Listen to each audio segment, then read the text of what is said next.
आज मी दाखवणार आहे माझं कॉलेज। नमस्कार मंडळी, आज सकाळी उठायला खूप उशीर झाला। उठल्यानंतर चमचाभर तूप घेतलं। बाहेर येऊन पाहते काय सागर अगोदरपासून मासे धुवत होता, काकींच्या चपात्या चालू होत्या आणि घरामध्ये पिया कपड्यांना घड्या घालत होती। सगळे आपापल्या कामामध्ये व्यस्त होते। नंतर खाऊन पिऊन घेतला आणि इंदापूरकडे निघालो। इंदापूर हे घरापासून 10 मिनिटांच्या अंतरावरती आहे। तिथून मी अल्फाबाईटला गेले, माझे टायपिंगची 3 तासांची प्रॅक्टिस पूर्ण करून घेतले आणि आज विचार केला की शंकरनगरला जायचं। आजपासून 15 दिवस अगोदर माझं एक पार्सल आलं होतं, पण वेळेअभावी मी काही गेलेच नव्हते। कमानीच्या रस्त्याने शंकरनगरला आलो, पार्सल कलेक्ट केलं आणि आय कॉलेजच्या समोर थांबलो गोळा खाण्यासाठी। इथे 20 रुपयांमध्ये खूप छान गोळा भेटतोय।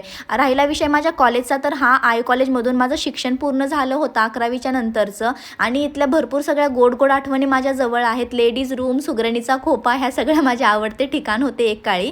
ते झाल्यानंतर आम्ही कदम चौकामध्ये आलो, भेळ पार्सल घेतली आणि घराकडे निघालो। पियाच्या क्लासच्या मॅमने तिला सांगितलं की पिया तू रोज आंबे काढते, मी तुझ्या व्हिडिओमध्ये बघते, तर माझ्यासाठी काय आणत नाही। मग पियाने त्यांच्यासाठीही आज आंबे काढले। त्यानंतर संध्याकाळी 6 वाजता मी आणि रॉकी हे फिरतीसाठी निघालो। Thanks for watching.